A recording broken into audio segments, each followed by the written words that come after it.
In today's video, I'm going to teach you how to set up shipping in Wix. This guide will walk you through the process step by step, ensuring that your shipping settings are configured precisely to meet your needs.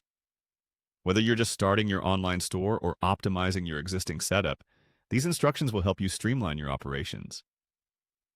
To begin, you need to navigate to wix.com and log into your account. Once you're logged in, you'll be on the home page of your dashboard. This is the central hub where you can access all the settings and configurations for your site. Next, on the left-hand side of the dashboard, you'll find a menu. Click on the Settings option.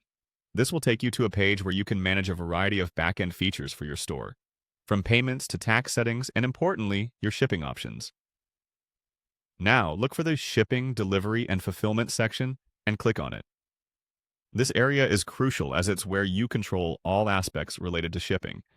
From here, you'll be able to set up how your products are delivered to customers, both domestically and internationally. At this point, you should see a button labeled Add Rate.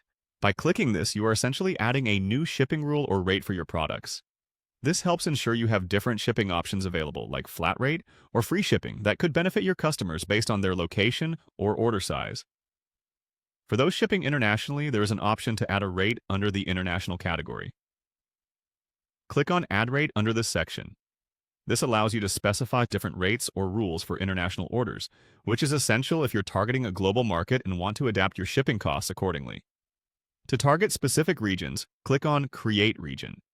This feature allows you to create custom shipping zones so you can charge different rates based on the destination of your orders. It's a useful tool to ensure your shipping rates reflect the actual costs of getting your product to your international customers. Once you've configured these options, click on Next to proceed. You're now moving towards finalizing your settings. On the following screen, you'll be presented with different rate options to add. Choose the one that best fits your needs, whether it be a free rate, weight-based rate, or another option. Ensure it aligns with your shipping strategy. Finally, with your selections in place, click on Continue. This finalizes the shipping settings. It's always a good idea to review your settings one last time to ensure accuracy and completeness. There you have it. You've successfully set up your shipping in Wix. With these configurations, you can offer your customers a transparent and cost-effective shipping experience, tailored to their needs. Remember, these settings can always be adjusted as your business grows or shipping needs change. Thank you for watching, and happy selling!